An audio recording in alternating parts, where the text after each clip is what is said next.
ছেলেটা আমার কথা বুঝলো কিনা কি জানি, সে আশেপাশে তাকিয়ে সন্দিহান কণ্ঠে বলল, আপনার সাথে কেউ নেই? আপনার প্রেমিক বা বয়ফ্রেন্ড যেটাই বলুন, তিনি কোথায়? আমি বেশ বিরক্ত হলাম তার কথায়। আমার সাথে কেউ থাকুক বা না থাকুক তার দিয়ে তার কি? আশ্চর্য। আমি বেশ জোরালো গলায় বললাম, আমার প্রেমিক নেই। আপনার ফেলে পালিয়ে গেছে নাকি? কখনোই ছিল না। এবার আমি রোষাত্মক দৃষ্টিতে তার দিকে চাইলাম, চিবিয়ে চিবিয়ে বললাম, আগে কখনো ছিলই না। কেন? না থাকায় অন্যায় হয়েছে? ছেলেটা প্রথম হাসলো, নীরবে গা দুলিয়ে হাসলো। হাসির সাথে তার ঝাঁকড়া চুলগুলো তুলে উঠলো। ভীষণ স্নিগ্ধ এই দৃশ্যটা। কিন্তু এই মুহূর্তে তার স্নিগ্ধতা না আমার অসহ্য ঠেকলো। আমিও অন্যদিকে চেয়ে বসলাম। আমার থেকে বেশ দূরত্ব রেখে সে স্টেশনে বেঞ্চে বসলো। ব্যাগ থেকে পানির বোতল বের করে আমার দিকে এগিয়ে দিয়ে বলল, একটু পানি খেয়ে নিন, আপনার ভালো লাগবে। ছেলেটা যে কথা পুরোপুরি এড়িয়ে যাওয়ার চেষ্টা করছে বুঝলাম আমি। আমি নিলাম না তার দেয়া বোতল। এভাবে অচেনা কারো দেয়া কিছু খেয়ে নিজের সর্বস্ব হারাতে চাই না আমি। আজকাল কত গ্যাং বেরিয়েছে যারা ছলে বলে মানুষকে অজ্ঞান করে সর্বস্ব ছিনিয়ে নেয়। যদিও আমার কাছে তেমন কিছু নেই, কেবল পার্সে হাজার খানেক টাকা আর মোবাইল ছাড়া আর কিছুই নেই। তবুও সেই রিস্ক আমি নিতে চাইলাম না। দেখলাম ছেলেটা উঠে স্টেশনের চায়ের দোকানে গেল। এক কাপ চা খেলো সময় নিয়ে। তার চা খাওয়ার ধরনটাও বেশ সুন্দর। প্রতি চুমুকের পর সে চোখ বুজে তাও উপভোগ করে। বিল পে করার সময় এক বোতল পানি কিনে ফিরে আসলো সে। আমার সামনে এসে দাঁড়িয়ে ভারী গলায় বলল, এটা দোকান থেকে এনেছি, দেখেছেন নিশ্চয়। আমি মোটেও কোনো অজ্ঞান দলের সদস্য নই। আপনার সিক লাগছে তাই সাহায্য করতে চাইছি। যতদূর জানি আমার পাশের সিটটা আপনার।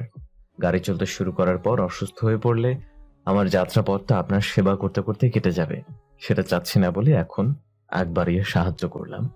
বোতলটা আমার পাশে রেখে চলে যেতে নিয়ে আবারও দাঁড়িয়ে পড়লো সে। পেছন ফিরে বলল, পানিটা খেয়ে নিবেন, আমায় ধন্যবাদ দিতে হবে না। অসুস্থ মেয়ে লোকের ধন্যবাদ আমি পছন্দ করি না।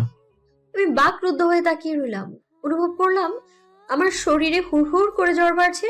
কথা বলতে ইচ্ছে হচ্ছে না। সকালে না খেয়ে বেরিয়ে পড়েছি। বাড়িতে নিশ্চয়ই এতক্ষণে আমার খোঁজ পড়ে গেছে। তালুকদার বাড়ির মেয়ে বিয়ে থেকে পালিয়েছে এই সংবাদ যখন মহল্লায় ছড়িয়ে পড়বে তখন কেমন রিয়েক্ট করবে বাবা, এটা ভেবে চিন্তাগ্রস্ত হলাম আমি। বিয়ে শাদী নিয়ে আগ্রহ আমার কোনো কালেই ছিল না। একাকী জীবনের ঝামেলা ঝঞ্ঝাটের শেষ নেই, সেখানে বিয়ে করে আরো ঝামেলা বহন করার মতো সাধ্য তো আমার নেই। আমাদের বাড়িতে পুরনো এক নিয়ম আছে। আমাদের বিশাল জনসংখ্যার বাড়িটিতে কখনো আয়োজন করে বিয়ে হয় না। 2 মাস বসে পাত্র দেখা, তারপর পছন্দ হলে বিয়ে। এই নিয়মের বাইরে ছিলেন আমার দাদু। তার মতে এই অপ্রয়োজনীয় জিনিসে সময় নষ্ট না করে জীবন জীবনের মতো চলুক। কখনো চোখের সুপাত্র বা পাত্রী পেলে চুপ করে বিয়ে দেয়া যাবে। দাদু বেঁচে নেই, তিনি গত হয়েছেন, বছর 6 হয়েছে। তবে তার রেখে যাওয়ার রীতি এখনো চলছে। আমার বিয়েটা বাবা হঠাৎ করে 3 দিন আগে ঠিক করেছেন। পাত্র সম্পর্কে তার এক বন্ধুর ছেলে। অতীব গুণ সম্পন্ন পাত্রকে দেখতেই তার মেয়ের জামাই হিসেবে পছন্দ হয়ে গেল। এমন যোগ্য পাত্র হাতছাড়া করার কথা তিনি একবারও ভাবতে পারলেন না। বাড়িতে এসে সবাইকে ডেকে জানালেন আমার বিয়ের কথা। আমি তো রীতিমতো বাবার কথার উপর কথা বলার নিষেধাজ্ঞা থাকায় কিছু বলতেও পারলাম না। সেদিনই ঠিক করে নিয়েছি পালাবো আমি। আমার এই প্ল্যানে সাহায্য করলেন আমার একমাত্র মামা। তবে তিনিও এখন গা ঢাকা দিয়েছেন। মাস 2-এর মাঝে তার কোনো খোঁজ পাওয়া যাবে না। হয়তো পাহাড় কিংবা সমুদ্রে ঘুরে বেড়াবে সে। বাড়িতে আমাকে খুঁজে না পেলেই সন্দেহের তীর মামার দিকে ছুটবে। বাবা হয়তো মামার সেই 10 বছর আগের ছবি দিয়ে পোস্টার ছাপিয়ে এলাকায় লাগিয়ে দেবেন এগুলো। সামান্য পরিমাণ প্রাইজ মানির কথাও উল্লেখ থাকবে তাতে। বাবা এটা জেনে বুঝেই করেন। টাকার লোভ সব থেকে বড় লোভ। কেউ না কেউ টাকার লোভে ঠিক তাকে বাড়ির মানুষ রূপী গাধাটাকে খুঁজে বের করবে বলে বিশ্বাস তার। এবার আসি আমার কথায়। আমি আদ্রিতা আঞ্জুম, অনার্স 2য় বর্ষের ছাত্রী। আমি মূলত ঈদের ছুটিতেই বাড়ি এসেছি। রাজশাহীতে থেকে পড়াশোনা করি আমি। বাবা মায়ের 3য় সন্তান। আমার থেকে বড় 2জন ভাই আছে, বড় ভাই আদিব আর মেজ ভাইয়া আকিব। বড় ভাই বিবাহিত। মেজ ভাইয়া বিয়ে থেকে পালাতে বিদেশে আশ্রয় নিয়েছেন। মেজ ভাইয়ার পর আমিও একমাত্র সাহসী ব্যক্তি যিনি বিয়ে থেকে পালিয়েছি। পালিয়ে মামার সাথে ছোটখাটো ট্যুরে যেতে চাইলেও সে চিন্তা আপাতত বাদ দিয়েছি আমি। আমার উদ্দেশ্য এখন রাজশাহী। হোস্টেলে ওঠার চিন্তা আপাতত করছি না আমি। আমাকে খোঁজার জন্য বাবা সর্বপ্রথম আমার হোস্টেলে হানা দিবেন, সে কথা আমার জানা আছে। বর্তমানে আমার যাওয়ার জন্য সেফ জায়গা হচ্ছে রিক্তা আন্টির বাসা। বাবা কখনোই সেখানে আমায় খুঁজতে যাবেন না। এর পেছনে বিশাল এক রহস্য রয়েছে। রিক্তান্তির সাথে কোনো এক কালে বাবার প্রণয়ের সম্পর্ক ছিল, তবে সাহসের অভাবে বাবা দাদুকে তার সেই পছন্দের কথা জানাতেই পারলেন না। বাবার বিয়ে হয়ে গেল আমার মায়ের সাথে। রিক্তান্তি সেই কথা জানতে পেরে সোজা আমার দাদুর সাথে দেখা করলেন। দাদুর সামনেই বাবার গালে কষে থাপ্পড় মেরেছিলেন। এর এক সপ্তাহখানেক বাদেই নাকি রিক্তান্তিরও বিয়ে হয়ে যায়। এই সবটা আমি মায়ের কাছ থেকে শুনেছি। কিন্তু কোনো এক কারণে আন্টি আমায় ভীষণ পছন্দ করেন। এখন ভাবছেন আমার সাথে রিক্তান্তির পরিচয় হলো কিভাবে, তাই তো? আসলে রিক্তান্তি আমার বাবার চাচাতো বোন, সে সূত্রেই আমাদের পরিচয়। আমি এখন আন্টির বাসাতেই যাচ্ছি। আন্টির বাসার ঠিকানা মামা ম্যানেজ করে দিয়েছে আমায়। আন্টি আমায় দেখে কেমন রিয়াকশন দিবে তা ঠিক জানা নেই আমার। এটাও জানা নেই তার বাড়িতে থাকার পারমিশন পাবো কি না। তবে আমি আশাবাদী, এক সপ্তাহ তার বাড়িতে থাকতে পারলেই বাকিটা ম্যানেজ করে নিতে পারবো। বাস এসে পড়েছে। ঝাঁকড়া চুলওয়ালাকে কোথাও দেখতে পেলাম না। আশেপাশে উকি দিয়ে তাকে খোঁজার চেষ্টা করলাম, দেখলাম কিছুটা দূরে দাঁড়িয়ে স্মোক করছেন তিনি। নাক কুচকে নিলাম। দেখতে ভদ্র হলেও স্বভাব মোটেও ভদ্র না দেখছি আমি। দুর্বল শরীরে উঠে দাঁড়ালাম আমি। পাশ থেকে জামা কাপড়ের ব্যাগটা তুলে সোজা বাসে উঠে পড়লাম। আমার সিট নাম্বার 16, জানালার পাশের সিটটা 15 নাম্বার। এটা নিশ্চয়ই ঝাঁকড়া চুলওয়ালার। আমি জানালার পাশেই বসলাম। যতটুকু মনে হচ্ছে এই সিট নিয়ে তিনি খুব একটা ঝামেলা করবেন না। তিনি উঠলেন সবার শেষে, বিনা বাক্যে এসে পাশের সিটে বসলেন। সিট বদলানোর ব্যাপারে কোনো কথাও বললেন না। আমার একটু অস্বস্তি হলো। যতই হোক, তার সিট এভাবে দখল করার জন্য একটা সরি অন্তত বলা উচিত। বাস ততক্ষণ ছেড়ে দিয়েছে। আমি বেশ সময় নিয়ে বললাম, আপনি কি সিটের জন্য রাগ করেছেন? আসলে আমি জানালার বাইরে না তাকিয়ে বাস জার্নি করতে পারি না, মাথা ঝিমঝিম ধরে যায়, বমি হয়। আপনাকে অসুবিধায় ফেলতে চাই না আমি, এজন্যই আপনার পারমিশন ছাড়াই এখানে বসেছি। কোনো উত্তর এলো না। এবার আমি ঘাড় ঘুরিয়ে তার দিকে তাকালাম। সিটে হেলান দিয়ে চোখ বন্ধ করে রেখেছেন তিনি। কানে হেডফোন। ঘুমিয়ে পড়েছে নাকি? মেজাজটাই খারাপ হয়ে গেল আমার। কতগুলো কথা অযথাই ব্যয় করলাম আমি। তার প্রতি হওয়া সামান্য অপরাধ বোধটাও মুহূর্তেই ধূলিসাৎ হয়ে গেল। ঠিক করলাম, একে আর সরি বলে লাভ নেই, যা হওয়ার হয়ে গেছে। কিন্তু তখনই তিনি বললেন, আপনি খুব অধৈর্য নারী। নারীদের ধৈর্য হবে আকাশ সমান, কিন্তু আপনার ভেতর ছিটে ফোটাও নাই, এটা দুঃখজনক।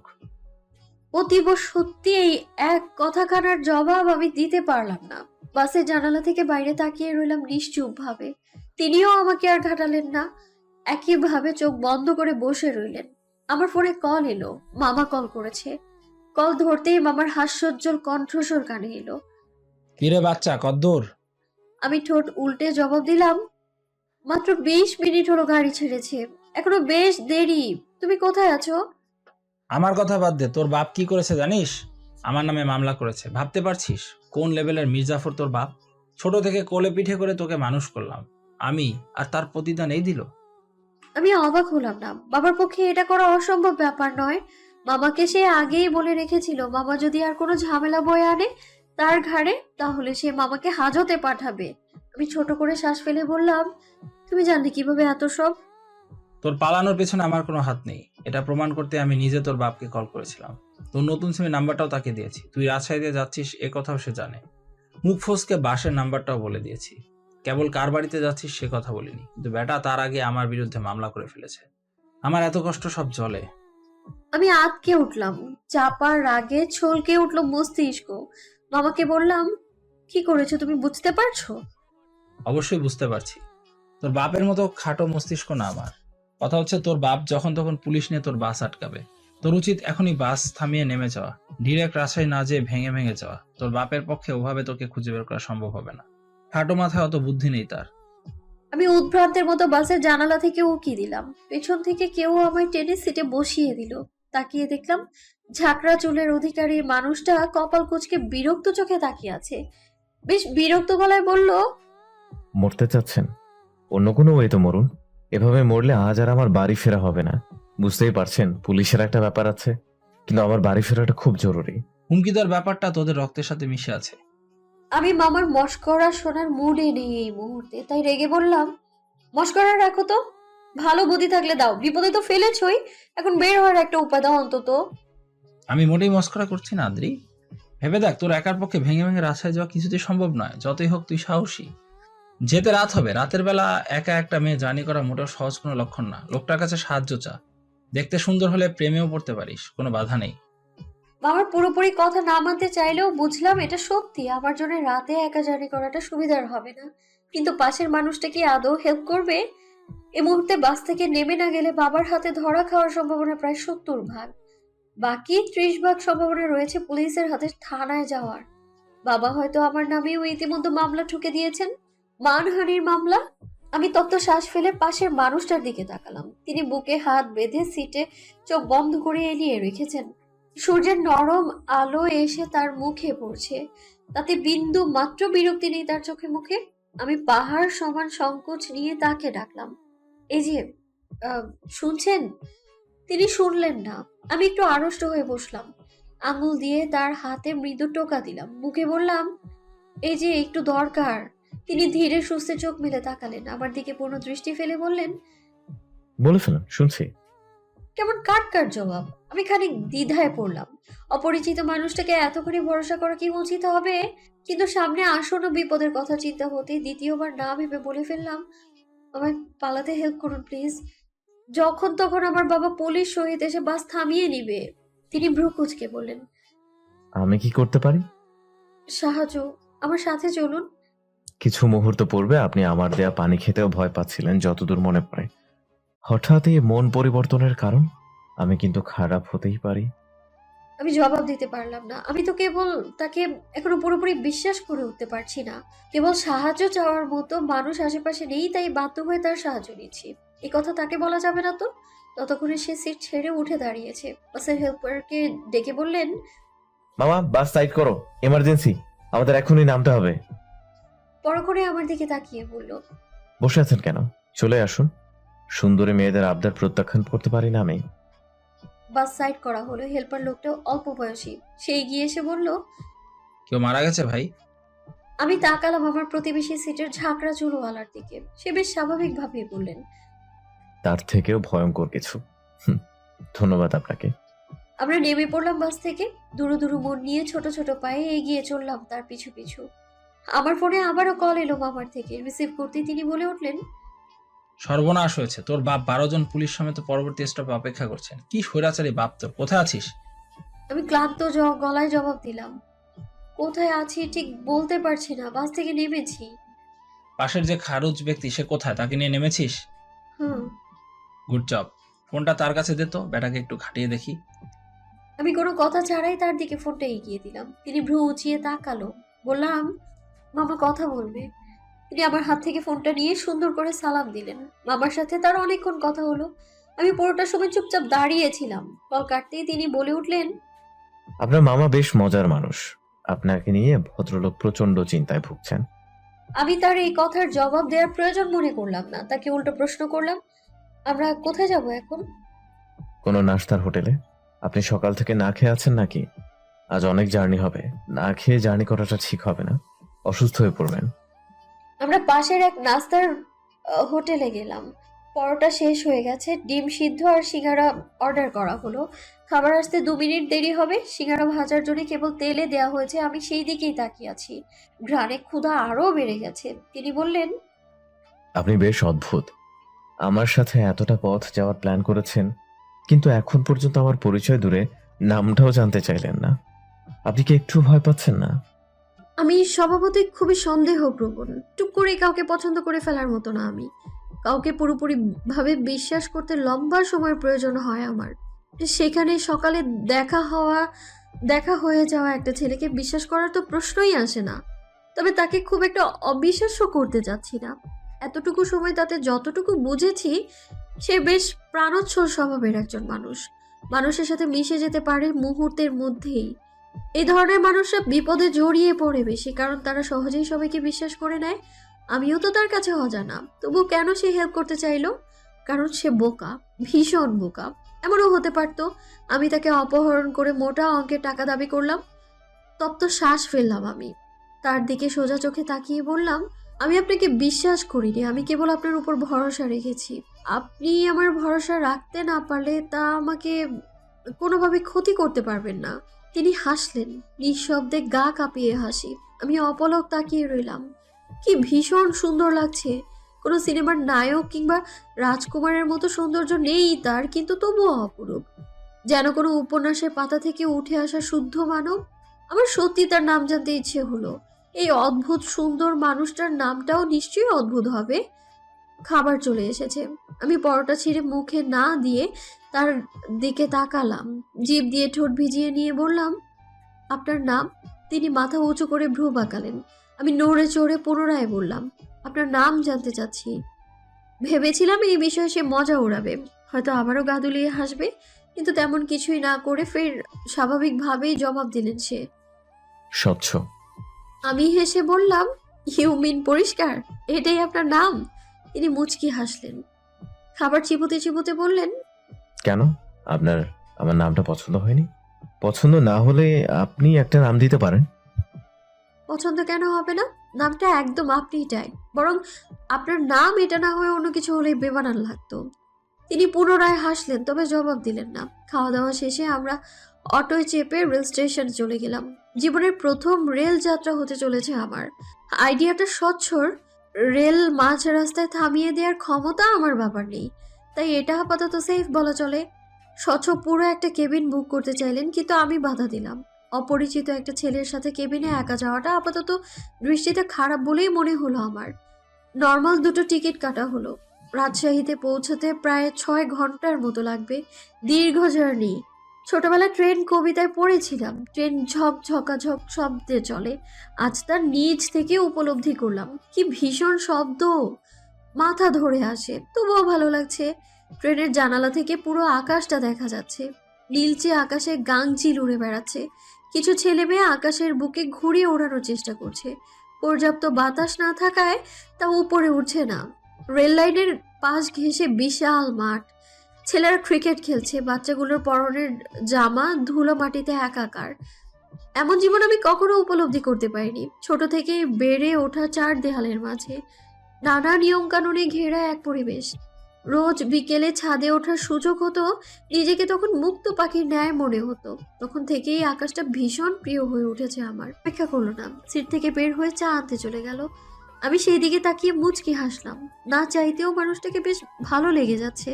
আমরা যখন রাজশাহীতে পৌঁছলাম তখন ঘড়িতে বেজে সন্ধ্যা 7টা।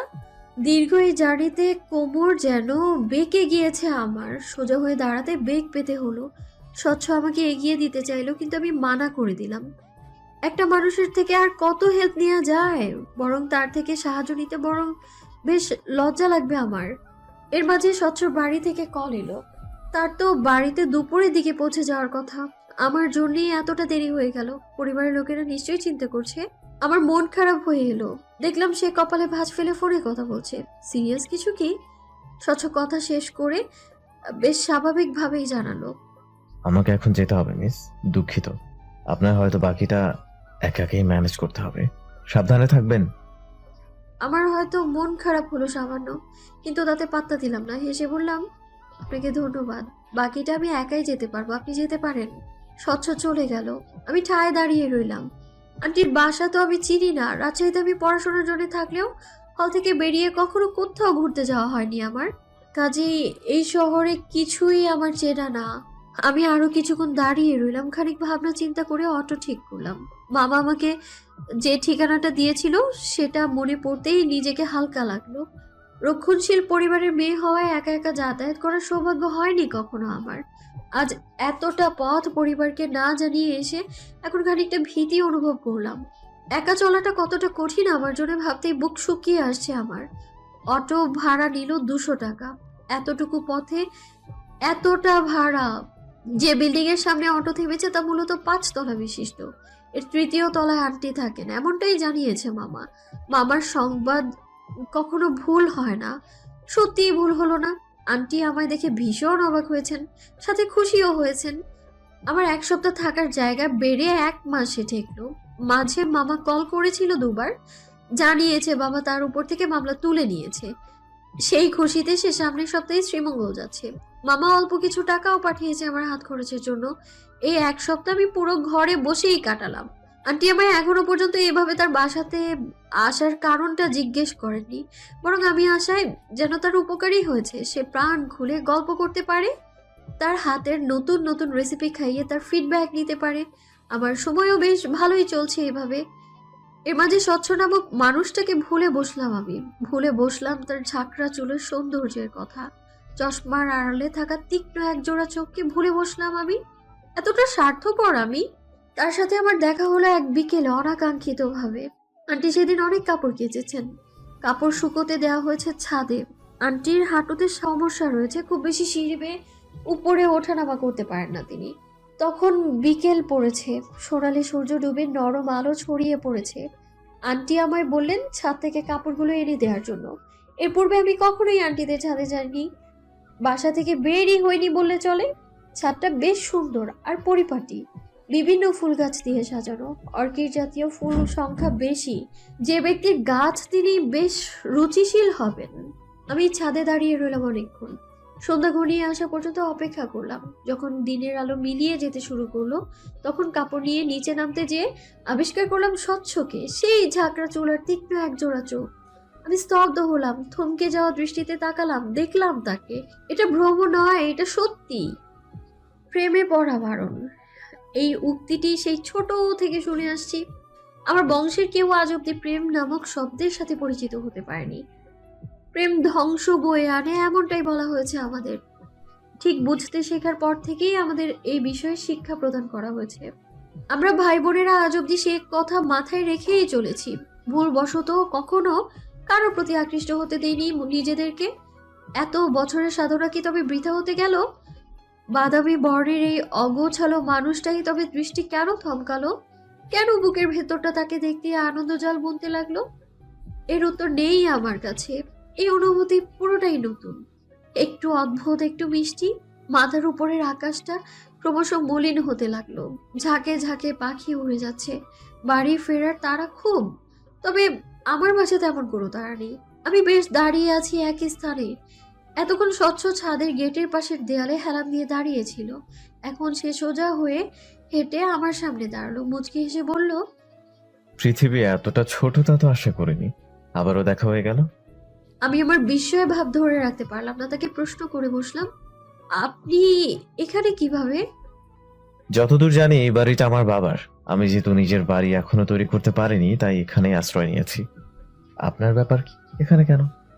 তার জবাবে হাসলাম আমি। তিনি যদি সহজভাবে বলতেন এটা তাদের বাড়ি, তাহলে বিষয়টা মোটেই এতটা প্রাণোচ্ছল হতো না।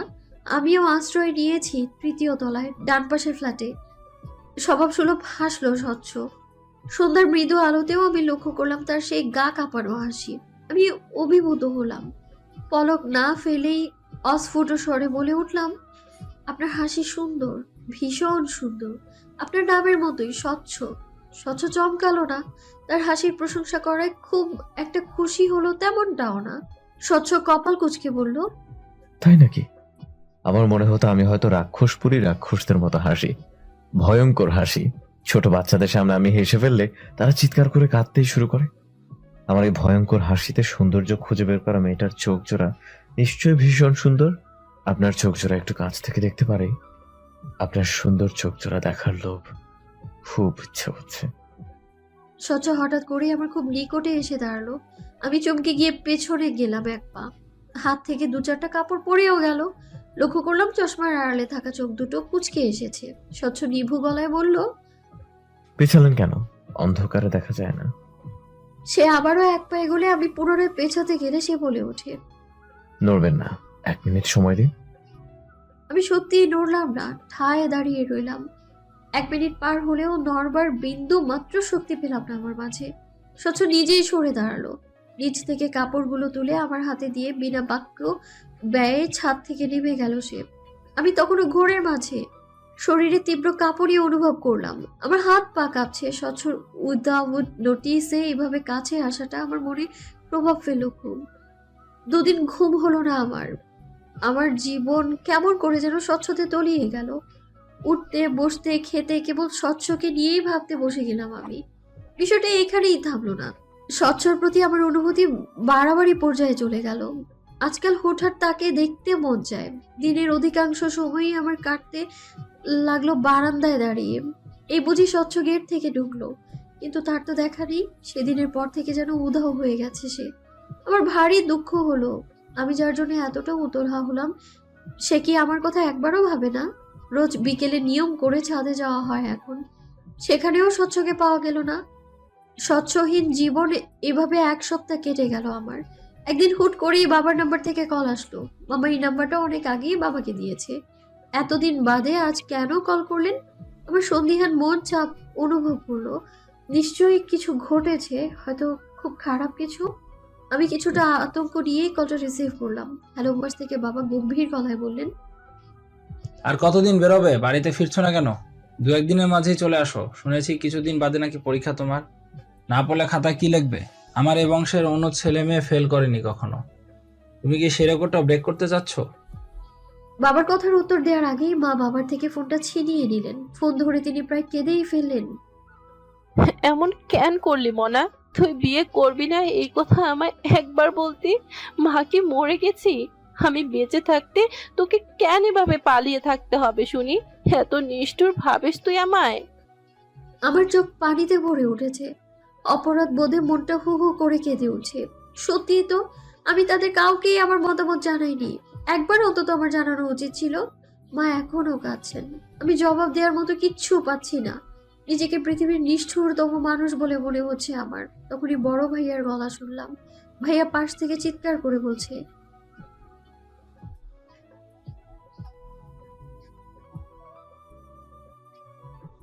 আমি এবারও জবাব দিতে পারলাম না। ডুকরে কেঁদে উঠলাম। আমার কান্না হয়তো মা শুনলেন। সে নিজে কাঁদতে কাঁদতে আমার সান্ত্বনা দেওয়ার সুরে বললেন, কাঁদে না মনা, আমি তোর বিকাশে টাকা পাঠানোর ব্যবস্থা করছি।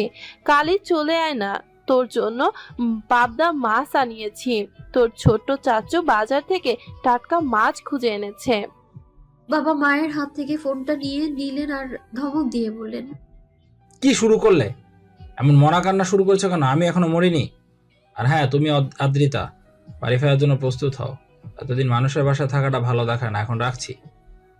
ফোনটা কেটে গেল। আমি সেদিন পুরো রাত কাঁদলাম। আন্টি এসে খেতে ডেকে গেল, আমি গেলাম না। পরক্ষণে আন্টি ভাত নিয়ে রুমে আসলেন, জোর করে খাইয়ে দিলেন আমায়। এতেও আমার দুঃখ হলো খুব। আমি আন্টিকে জড়িয়ে ধরে কেঁদে ফেললাম। তোমায় খুব মিস করবো আন্টি। এত কেন ভালোবাসলে তুমি আমায়?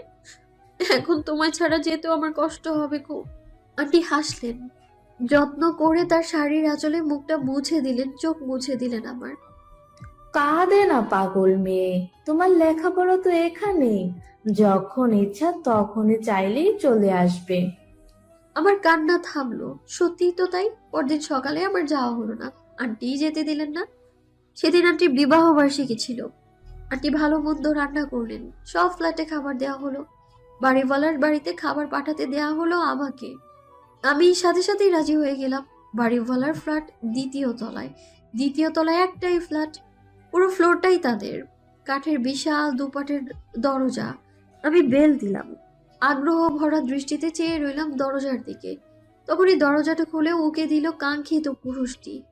কতদিন বাদে দেখলাম তাকে। হৃৎপিণ্ডটা সেকেন্ডের জন্য হলেও থমকালো আমার। তার মাঝে তেমন কোনো লক্ষণ দেখা গেল না। সে তার স্বভাব মতোই হাসলো, বলল, আকাশ থেকে নেমে আসা অপসরী আমার ফ্ল্যাটের সামনে হাজির হলো কোন উদ্দেশ্যে? কিছু সময় সামনে দাঁড়িয়ে থাকা মানুষটাকে হাজারো বুঝতে চেষ্টা করলেও কেন যেন বোঝা হয়ে ওঠে না। আমিও তেমনি স্বচ্ছকে বুঝতে পারি না। তার ওই গাঢ় চোখের চাহনির পেছনের গোপনতা ধরতে পারি না আমি। দীর্ঘদিন তাকে দেখতে না পেরে যে ব্যথা অনুভব হয়েছিল, তাকে দেখা মাত্র তা আবারও গাঢ় হলো আমার। তার এই নির্লিপ্ততা আমায় পোড়ালো খুব। তিনি তখনও নির্লিপ্ত দাঁড়িয়ে। ভেতরে আসবেন নাকি এভাবেই এক যুগ পার করবেন? আমি তার দিকে ঝাঁপিতে ঢাকা প্লেটটা এগিয়ে দিলাম। মুখে বললাম, আন্টি পাঠিয়েছে। কথা শেষ করে স্বচ্ছ উল্টো পথে হেঁটে রুমে ঢুকে দরজাটা বন্ধ করে দিল। একটু অপমান বোধ করলাম। আমি তার বাসায় প্রথম পা রেখেছি, তার অন্তত আমাকে আপ্যায়ন করা উচিত ছিল। এভাবে মুখের ওপর উল্টো পথে হেঁটে দরজাটা আটকে দেওয়া কেমন সভ্যতা এটা? স্বচ্ছর এই আচরণে সব থেকে আহত হলো আমার ব্যক্তিত্ব। লজ্জায় মাটির সাথে মিশে যেতে মন চাইলো আমার। তার প্রতি ভালো লাগা ইতিমধ্যে ইগোর কাছে মাটি চাপা পড়েছে। স্বচ্ছদের বাসার বেগুন ভাজা হচ্ছে, সাথে চিনি গুঁড়া চালের পোলাও। ঘ্রাণে পুরো ঘর ভরে উঠেছে। রান্নাঘর থেকে টুংটাং শব্দ আসছে। আমি অস্বস্তি অনুভব করলাম। এভাবে অজানা কারো রান্নাঘরে চলে যাওয়াটা বেশ অস্বস্তিকর। আমি খুব খুব করে কেসে উঠলাম। রান্নাঘর থেকে স্বচ্ছর মা বলে উঠলেন। কে ওখানে? কে এসেছে ঘরে? বলতে বলতেই তিনি খুন্তা হাতে বেরিয়ে এলেন। গেরুয়া রঙের ছাপার একটা শাড়ি পরনে বেশ স্বাস্থ্যবান একজন মহিলা তিনি। গায়ের রং ধবধবে ফর্সা না হলেও বেশ উজ্জ্বল, বোঝাই যাচ্ছে স্বচ্ছতার গায়ের রং পায়নি। চেহারাও তেমন একটা মিল নেই। স্বচ্ছর ভাষ্য মতে তার মা অপরিচিত কাউকে দেখলে চিৎকার চেঁচামেচি করেন, কিন্তু তেমন কিছুই তিনি করলেন না। তবে বেশ বিরক্ত হলেন বোধ হয়। আমায় দেখতেই তার চোখ মুখে কেমন বিষাদ নেমে এলো। তিনি কি মেজাজে বললেন, তুমি এখানে কেন? কিভাবে ঢুকলে? এতক্ষণের অস্বস্তি বোধের পারদটা এবার একেবারে স্কেল ছাড়ালো। প্রথম দেখায় বুঝি কেউ কাউকে এমন প্রশ্ন করে, নাকি এটা তাদের পারিবারিক সমস্যা? কিছুক্ষণ পূর্বে স্বচ্ছ অমানবিক আচরণ করলো, আর এখন তার মা। এমন পরিস্থিতিতে কিভাবে নিজের পরিচয় দিতে হয় জানা নেই আমার। তবুও দেয়ার মতো উপযুক্ত কোনো উত্তর খুঁজতে লাগলাম আমি। এসবের মাঝে স্বচ্ছ এখন পৌঁছে পেছনে এসে দাঁড়িয়েছে, সেটা টের পাইনি আমি। আম্মু, তিনি 3rd ফ্লোরের রিক্তা আন্টির বাসার অতিথি। আজ আন্টির বিবাহ বার্ষিকী। আন্টি খাবার পাঠিয়েছেন, সেটাই দিতে এসেছে। স্বচ্ছর প্রতি কৃতজ্ঞ অনুভব করলাম। একবার তার দিকে ফিরে দেখলাম সে ডাইনিং এর চেয়ারে বসে ফোনে কিছু একটা করছে। ভীষণ মনোযোগে চেয়ে আছে ফোনের স্ক্রিনে। এভাবে যদি একবার আমায় দেখতো, নিশ্চিত তার ওই গভীর চোখ জোড়া আমার ভেতরের তোলপাড়টা দেখতে পারতো। ওটা টেবিলে রেখে দাও। রিক্তা আপা কি হন তোমার? আমি পুনরায় ঘুরে স্বচ্ছের মায়ের দিকে তাকালাম। কেমন কঠিন করে রেখেছেন তিনি চোখ মুখ। আমি প্লেট টেবিলে নামিয়ে রেখে বললাম, তিনি সম্পর্কে আমার বাবার কাজিন হয়। আমি আন্টি বলে ডাকি তাকে। আমার কথার পিঠে তিনি আবার আর কিছু বললেন না। দ্রুত পায়ে রান্নাঘরে ঢুকে গেলেন। পোড়া গন্ধ আসছে, বেগুন ভাজা হয়তো পুড়ে গেছে। স্বচ্ছ অতিথিকে দাঁড় করিয়ে না রেখে সোফায় বসতে দে। এই দুপুরে তো চা দেওয়া যাবে না। আমি শরবত বানাচ্ছি, চিনিটাও শেষ। দোকান থেকে 1 কেজি চিনি আন। তোর বাপটা সকালে বের হলো, আর খোঁজই নেই। বাজার করতে হবে যে, সে চিন্তা আছে তার। ভদ্রমহিলা আরো কিছু বিলাপ করলেন। আমি চুপচাপ দাঁড়িয়ে রইলাম। এখান থেকে চলে যাওয়ার বাহানা খুঁজলাম। এতটা অস্বস্তিতে এর আগে কখনোই পড়িনি আমি। স্বচ্ছ চেয়ার ছেড়ে উঠে দাঁড়িয়েছে। চলে আসুন মিস অতিথি, আপনার আপ্যায়ন করার সামান্য সুযোগ দেন এই মানবকে। বলেই তিনি হেসে হাতের ইশারা করলেন বসার ঘরের দিকে। আমি কথা না বলে তাকে অনুসরণ করলাম। আমায় বসার ঘরের সোফায়। রাগ করবেন না অতিথি, দোকানপাট প্রায় সব বন্ধ এই সময়, তাই দেরি হলো। দেখলাম স্বচ্ছ বেশ ঘেমে গেছে। মেরুন রঙের টি শার্টটার পিঠের দিকটায় ভিজে গায়ের সাথে লেগে আছে। মুখেও বিন্দু বিন্দু ঘাম। সে আমার থেকে কিছুটা দূরত্ব রেখে বসলো। চোখ থেকে চশমাটা খুলে টিস্যু দিয়ে মুখটা মুছলো। এই প্রথম আমি তার চোখ জোড়া চশমাবিহীন দেখলাম। বাদামি রঙের চোখ জোড়া কি ভীষণ সুন্দর, ভয়ঙ্কর সুন্দর। স্বচ্ছ পুনরায় চশমা পরতে নিলে আমি ব্যস্ত গলায় বললাম, পরবে না, এভাবেই থাকুন। আপনার চোখ জোড়া সুন্দর। চশমাহীন চোখে স্বচ্ছ আমার দিকে গভীর চোখে তাকালো। আমি বোধহয় বেহায়া হলাম, লজ্জা ভুলে গিয়ে চেয়ে রইলাম তার দিকে। স্বচ্ছ বেশ গভীর গলায় বলল, এভাবে চেয়ে থাকলে প্রেমে পড়ে যাবেন। আমার প্রেম ভয়ঙ্কর, সেখান থেকে নিস্তার নেই। কিন্তু পরে বলবেন না যে আমি আপনার সাবধান করিনি। কি হলো আমার কি জানি, তবে সেই মুহূর্তে আমার মনে হয়েছিল আমি এখানে আর বেশিক্ষণ থাকলে কিছু অনুচিত ঘটনা ঘটবে। সেই অনুচিত ঘটতে যাওয়া ঘটনাকে থামাতে আমি ছুটে পালালাম। এক ছুটে 3য় তলায় এসে রুমে ঢুকে দরজাটা খিলাটলাম। আন্টি ততক্ষণ রান্নাঘরে। তখনও আমার দরজা লাগানোর শব্দ পেয়ে রান্নাঘর থেকে গলা উঁচিয়ে বললেন, কি হলো রে? এত শব্দ করে দরজা লাগালে কেন? কার জবাব দিবে কে? আমি তখন আমার বুকে আছড়ে পড়া সমুদ্রের ঢেউয়ে ভাসছি, কখনো ডুবে যেয়ে নোনা জল খাচ্ছি। মনের ভিতর তৈরি হওয়া অনুভূতিকে বুঝতে যেয়ে আবিষ্কার করলাম আমি প্রেমে পড়েছি। স্বচ্ছ নামক ওই গা ছাড়া মানুষটার প্রেমে পড়েছি আমি। আমার মস্তিষ্কে এই প্রেম মানতে চাইলো না। এমন নির্লিপ্ত মানবকে প্রেমিক রূপে তো মোটেও পছন্দ করছে না সে। কিন্তু মন কি মস্তিষ্কের কথা শোনে? সে তো চলে তার নিজস্ব তালে, নিজস্ব স্রোতে। আমার মনও তাই করলো। মস্তিষ্ককে তুচ্ছ করে স্বচ্ছর প্রেমে ডুব দিল সে। তবে আমার ভয় হলো, যদি কিনারা খুঁজে না পাই তবে উপায়। আমার বাড়ি ফেরা হলো না। বাবা কল দিয়েছিলেন, আন্টি পই পই করে বলে দিয়েছেন আজ অতি বিশেষ দিন। আজ কিছুতেই তিনি আমায় ফিরতে দিবেন না। বাবাও আর জোর দিল না, আগামীকাল ফিরে যাওয়ার জন্য বলে কলটা কেটে দিলেন। রাজশাহীর বুকে বিকেল নেমেছে, মিষ্টি রোদ হেলে পড়েছে পশ্চিম দিকে। রুমের খোলা জানালা থেকে লাল হলদেটে রঙের রোদ এসেছে মেঝেতে গড়াগড়ি খাচ্ছে। আমি এক মনে চেয়ে চেয়ে তা দেখলাম। উঠে যেয়ে জানালাটা খুলে দিলাম পুরোটা। মুহূর্তে সোনালী আলোয় ঘরটা ঝলমলিয়ে উঠল। আমার ঘরে তাদের সাদরে আমন্ত্রণ করায় যেন বেশ প্রফুল্ল হয়ে উঠেছে তারা। তখনই আন্টি এলো রুমে, হাতে একটা শপিং ব্যাগ, পরনে তখনও বাসি কাপড়, নাকে মুখে ঘাম চিকচিক করছে। কাজের চাপে গোসল করার সময়ই পায়নি। তিনি আমার বিছানায় এসে বসলেন, মলিন মুখে বললেন, কাল যাচ্ছ?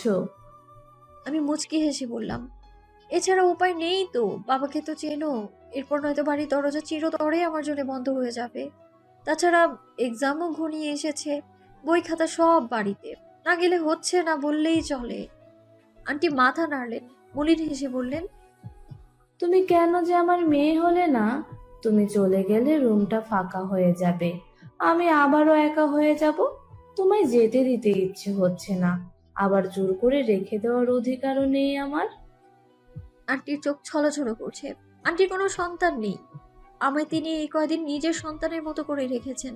এই মানুষটাকে রেখে যেতে আমারও কষ্ট হবে। তুমি কি বোকা আন্টি? আমি যাচ্ছি অল্প দিনের জন্য, আবার তো সেই তোমার নাগালের কাছেই চলে আসব। যখন তখন চলে আসবো তোমার হাতের রান্না খেতে, তখন বিরক্ত হয়েও লাভ নেই। তোমায় বিরক্ত করা আমি এই জনমে বন্ধ করব না। আন্টি হাসলো, শপিং ব্যাগটা এগিয়ে দিয়ে বলল, আমার তো কোনো মেয়ে নেই, তাই কখনো মেয়েদের জন্য শপিং করা হয়নি। তোমাদের বয়সী ছেলে মেয়েদের পছন্দ অপছন্দ সম্পর্কে অতটাও বুঝি না, তার উপরে বয়স হয়েছে। এখন কি আর অত বুঝ আছে? দেখো তো কেমন কিনেছি। আমি মুচকি হেসে ব্যাগটা খুললাম। ভেতরে সুতার কাজ করা চমৎকার একটা শাড়ি, আসমানি আর গাঢ় নীলের কম্বিনেশনের শাড়িটা একদম চোখ ধাঁধানো। আমি আপ্লুত হলাম। আন্টিকে এক হাতে জড়িয়ে ধরে বললাম, কে বলেছে তুমি বুড়িয়ে গেছো? তোমার চোখটা এখনো পুরীর ঘরেই আটকে আছে। রোদ যখন একদম বিলীনের পথে, তখন আমি ছাদে গেলাম। কয়েকদিনেই এই ছাদটার মায়ায় পড়ে গিয়েছি আমি। এই যে ফুল, মাথার উপরে একখণ্ড আকাশ, মৃদু হালকা বাতাস, সবই যেন এই বাড়ির একটা অংশ। ছাদটা অধিকাংশ সময় ফাঁকা পড়ে রয়। এ বাড়ির কেউ খুব একটা আসা যাওয়া করে না এখানে, এই জন্য বোধহয় ছাদটাও আমায় আপন করে নিয়েছে। আপনাকে উদাসীনই লাগছে, কারণ আমি না ঘুরেও কণ্ঠের মালিককে চিনতে পারলাম। না চিনি উপায়ই নেই। আমার ধ্যান জ্ঞান সব যে এই ব্যক্তিতেই আটকে আছে। স্বচ্ছ বিশাল এক বালতি হাতে ছাদে এসেছে। ছাদের এক কোণে পানির কল থেকে বালতিটা পানি ভরতে দিয়েছে সে।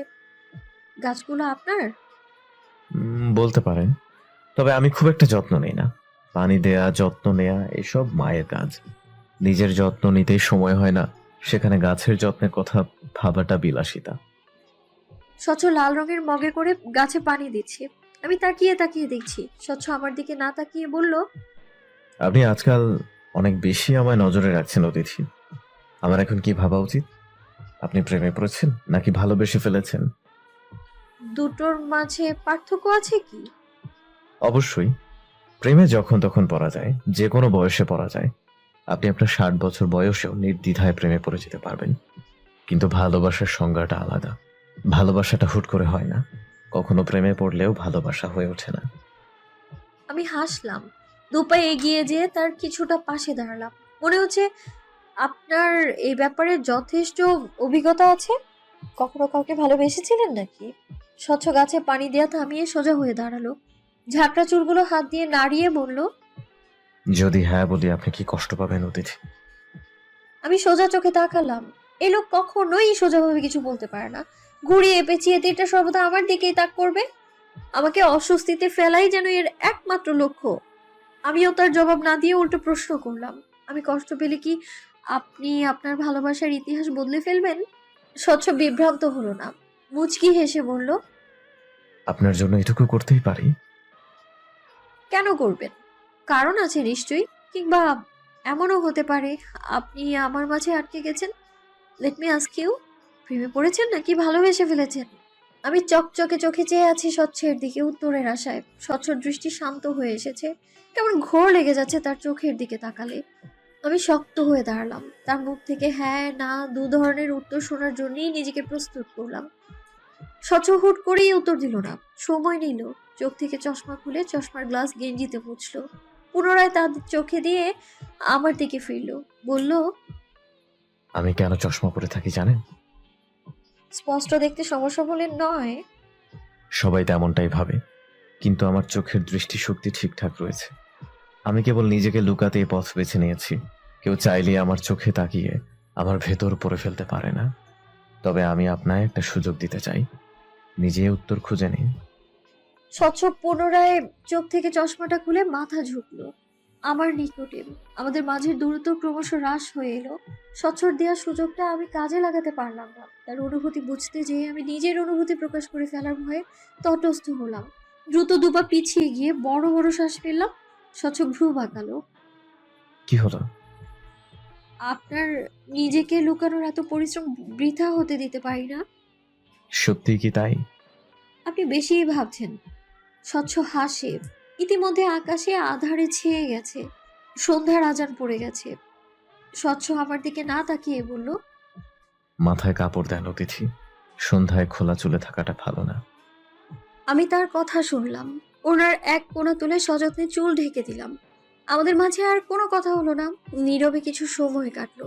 ছাদ থেকে নামার সময় আমি নিচ থেকে তাকে জানালাম, কাল ফিরে যাচ্ছি, আর হয়তো দেখা নাও হতে পারে।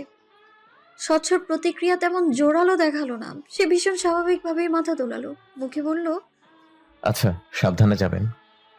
আমার এত কষ্ট হলো, ব্যাস এতটুকুই। আরো কিছু বলতে পারতো। সামান্য মন খারাপ হওয়াটা কি উচিত ছিল না? আমার চলে যাওয়াটা কি এতটাই স্বাভাবিক তার কাছে? বুকে যন্ত্রণা চেপেও মুচকি হাসলাম। সে মুহূর্তেই তার উপর থেকে নিজের সেধে বাড়িয়ে দেয়া প্রেমের দাবিটা তুলে নিলাম আমি। বুঝে নিলাম এই মানবটা কখনোই আমার হওয়ার নয়। সে আমার জন্য নয়। আমরা দুজন দুজনের জীবন কেবল আম, অতিরিক্ত একটা অধ্যায় মাত্র, যা নিছক অপ্রয়োজনীয়। তৃতীয় তলায় এসে আমি থামলাম। আমার গন্তব্য এখানেই সমাপ্ত। স্বচ্ছদের ফ্ল্যাট দ্বিতীয় তলায়। আমি তাকে কিছু বলা ছাড়াই ফ্ল্যাটের দরজা খুলে যেতে নিলে স্বচ্ছর কথায় থেমে গেলাম। অপরিচিত কাউকে খুব বেশি ভরসা করবেন না। সবাই কিন্তু ইমতিয়াজ আরাফিন স্বচ্ছ নয়। কথাটা বলেই সে দ্রুত পায়ে নেমে গেলেন। একবারও পেছনে ফিরে তাকালেন না। আমি তাকে যেতে দেখলাম, সাথে দেখলাম আমার প্রথম প্রেমকে হারিয়ে যেতে, গভীরে, ভীষণ গভীরে, ধরা ছোঁয়ার বাইরে। বিরহের সকাল বোধহয় সুন্দর হয়, আয়োজন করে ভোর হয়, মিষ্টি আলো ছড়ায় সময় নিয়ে। পাখিদের সে কি আনন্দ! আমার বিরহে তারা সকলে উচ্ছ্বাসিত। আমার দহন বাড়লো। এই সুন্দর সকালটাকে বেদনার অধ্যায় মনে হলো আমার। আমি এই নৃশংস অনুভূতি থেকে পালাতে সূর্য ওঠার পূর্বেই ফিরে যাওয়ার জন্য মনস্থির করলাম। আন্টি কত করে বলল বেলা হোক একটু, তারপর না হয় যাওয়া যাবে, কিন্তু আমি শুনলাম না। শোনার মতো মানসিকতা নেই আমার। আন্টি হার মানলেন, হয়তো খানিক মন খারাপও করলেন। আমি বুঝেও বুঝতে চাইলাম না। আমার ভেতরে যে অনল বইছে তা বয়ে নেওয়াটা আর সম্ভব হচ্ছে না। আঙ্কেল আমাকে স্ট্যান্ড পর্যন্ত পৌঁছে দিতে চাইলেন। আন্টি বাধা দিলেন। তিনি নিজেই আমার সাথে স্ট্যান্ড পর্যন্ত এলেন। তখন সকাল প্রায় 8টা। শহরের রাস্তায় ততক্ষণে মানুষের আনাগোনা বাড়ছে। আকাশ চিরে সূর্যের মিষ্টি আলো নামতে শুরু করেছে। আমার বাস ঠিক 9টায়। এই 1 ঘন্টা আন্টি আমার সাথে বসে রইলেন, কোনো কথা বললেন না। ঠিক বাসে ওঠার আগ মুহূর্তে বললেন, তুমি বুদ্ধিমতী মেয়ে আদ্রি, আবেগ দিয়ে কখনো কোনো পরিস্থিতি নিয়ন্ত্রণে আনতে পারবে না, তাই বিবেক দিয়ে ভাবার চেষ্টা করবে। বোকা সিদ্ধান্ত নিবে না কখনো। একটা ভুল সিদ্ধান্ত আমাদের জীবনের চলার পথ বদলে দেয়। আশা করি আমার এই কথাগুলো স্মরণে রাখবে। আন্টির কথা তখন না বুঝলেও বুঝলাম 2 দিন পর। সেদিন আমাদের বাড়িতে অতিথি আসার কথা। ছোট চাচির বাবার বাড়ির লোকজন আসবে। ছোট চাচা বিয়ে করেছেন, মাস 3 হবে। এবারই প্রথম তার শ্বশুর বাড়ির লোকজন এই বাড়িতে আসতে চলেছে। নিজেদের খানদানি বংশের পরিচয় তুলে ধরতে বিশাল আয়োজন করে রান্নার আয়োজন হয়েছে, বাবুর্চি আনা হয়েছে। সকাল থেকে বাজার থেকে বড় একটা খাসি কিনে এনেছে বাবা। বাড়ির হেসেলেও রান্না হচ্ছে, পায়েস, সেমাই, জর্দা, ভাত। আশেপাশের 2-4 বাড়ি পর্যন্ত গ্রানে ম ম করছে। সূর্য ওঠার আগে এ বাড়িতে হাড়ির টুংটাং শব্দ শুরু হয়ে গিয়েছে। আমার ঘুম ভাঙলো সবার হুড়োহুড়ির শব্দে। আমার ঘরটা দোতলার শেষ প্রান্তে। এই বাড়ির সকল ছেলে মেয়েদের ঘর দোতলায়, নিচ তলায় বাড়ির মুরব্বীদের ঘর, অর্থাৎ বাবা মা চাচা মামা তাদের। কাজের লোকেদের জন্যও নিচ তলাতেই থাকার ব্যবস্থা করা হয়েছে। আমরা মোট ভাই বোন 12 জন। আমার বাবারা 4 ভাই, ফুপু আছেন 2 জন। তবে কোনো এক কারণে তাদের সাথে ভালো সম্পর্ক নেই। কেন নেই তা জানার বিন্দু আগ্রহ আমার মাঝে নেই। নিজের সাথে এই বাড়ির সম্পর্কেরই টানাপোড়েন চলছে, সেখানে অন্যটা ভাবার সময় কই আমার। আমার ঘুম ভাঙলো ঠিক 8টায়। রাতে ঘুমিয়েছিলাম 4টা নাগাদ, অর্থাৎ মাত্র 4 ঘন্টা। মাথা ভার অনুভব করলাম। বাহির থেকে স্বামীর কণ্ঠ শোনা যাচ্ছে। সে চিৎকার করে কেউ একজনকে বলছে, বেটা যা বলি তাই কর, এত বুঝিস কেন? বাড়ির পেছনে মেজো চাচা জানাচ্ছেন, তার কাছে দিয়ে আয়। আমি চোখ খিচে বন্ধ করে নিলাম। ব্যর্থ চেষ্টা করলাম আরো কিছুটা সময় ঘুমানোর। তখনই সাবিনা হুড়মুড়িয়ে আমার রুমে ঢুকলো। আমি কপালে ভাঁজ ফেলে তাকাতেই ও শুকনো হেসে বলল, আপা তোমার কাছে হেয়ার ড্রায়ার আছে? আমারটা নষ্ট হয়ে গেছে। 9টায় ক্লাস আছে, চুল না শুকিয়ে বের হতে দেবে না আম্মা। এ বাড়ির কেজি খানেক নিয়মের মাঝে অন্যতম নিয়ম হলো ভেজা চুলে বাইরে না যাওয়া। এর কোনো যুক্তিসঙ্গত কারণ নেই, তবুও নিয়মের তালিকাভুক্ত করা হয়েছে। উঠে বসলাম আমি। এ পরিবেশে আর যাই হোক ঘুমানো সম্ভব না। হাত উঁচু করে ড্রেসিং টেবিলের ড্রয়ারে ইশারা করে বললাম, ওখানে রাখা আছে, যাওয়ার আগে সুন্দর করে জায়গার জিনিস জায়গায় রেখে যাবি। সাবিনার চোখ মুখ জল জল করে উঠলো। ব্যস্ত পায়ে ড্রয়ার থেকে নিয়ে বের হয়ে যেতে নিলেই আমি ওকে পেছন থেকে রাখলাম। বাড়িতে এত হুড়োহুড়ি কিসের রে? কারো বিয়ে টিয়ে নাকি? ছোট চাচা জানের শ্বশুর বাড়ির লোকজন আসবে শুনলাম, এই প্রথম আসছে কিনা তারা। আমি মাথা ঝুলালাম একটু, মুখে বললাম, যা এখন দরজা চাপিয়ে দিবি। আমি আবারও চিত হয়ে শুয়ে পড়লাম। সাবিনা চলে গেল, কিন্তু দরজাটা চাপালো না। আমি ফুস করে নিঃশ্বাস ছাড়লাম। এসব অদ্ভুত প্রাণীদের মাঝে আমি কিভাবে ফেসে গেলাম? আমার মতো স্বাভাবিক মানুষের জন্ম হওয়া উচিত ছিল একটা স্বাভাবিক ঘরে। এত অবিচার কিভাবে হলো আমার সাথে? রুমের জানালাটা বন্ধ, অন্ধকার হয়ে আছে চারপাশ। বাইরের আলো অল্প স্বল্প প্রবেশ করছে বারান্দার ভেজানো দরজার ফাঁক থেকে। উঠে যেয়ে জানালাটা খুলতে ইচ্ছে করছে না। ইস, সাবিনাকে বললেই হতো জানালাটা খুলে দিতে। ঘন্টা খানেক পর নিচে নামলাম। মিজান চাচা বালতি হাতে দৌড়াদৌড়ি করছেন। বাড়িঘর ঘষা মাজা করা হচ্ছে, বুয়া পান বানাচ্ছে, হয়তো বাবুর্চিদের জন্য। দেখলাম ভাবি টেবিলে খাবার দিচ্ছে।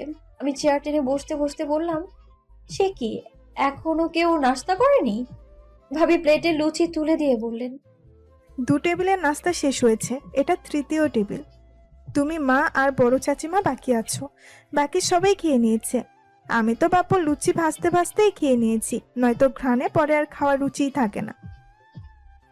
আমি ছোলা ডাল দিয়ে লুচি মুখে পুরে নিয়ে বললাম, আমায় 1 কাপ চা করে দিবে, মাথাটা যা ধরেছে না। এখন হবে না গো, চুলা ফাঁকা নেই, 1 ঘন্টা পরে খেও। সেজমা আঁচলে মুখ মুছে জবাব দিলেন, ঘরের লোকদের খাওয়া শেষ, বাইরে যারা কাজ করছেন তাদের জন্য এগুলো। তোর বাপ চাচাদের ঢং দেখলে বাঁচে না। কাজ করতে আসা লোকদেরও তাদের গরম গরম লুচি খাওয়াতে হবে বলে তারা কেন হেসে হেসে লুচি বানাচ্ছে না? এত লোকের নাস্তা বানিয়ে সেজমা ক্লান্ত। তাই এখন সে সব কথায় বাপ চাচাদের। আমার বিরহের শহর, যত্নে গড়া আবেগকে শূন্য হতে দেখার শহর আমার। আবার যখন ও শহরে পা রাখবো, তখন কি তার সাথে দেখা হবে? দেখা হবে কি তার সেই ঝাঁকড়া চুল আর গা কাঁপানো হাসি? আমার হৃদয় মুচড়ে ওঠে। স্বল্প সময়ে ভালোবেসে ফেলা পুরুষটির জন্য হৃদয় কেঁদে ওঠে আমার, দুর্বল করে দেয় আমায়। আমি কিভাবে একই শহরে তাকে অনুভব করে টিকে থাকবো?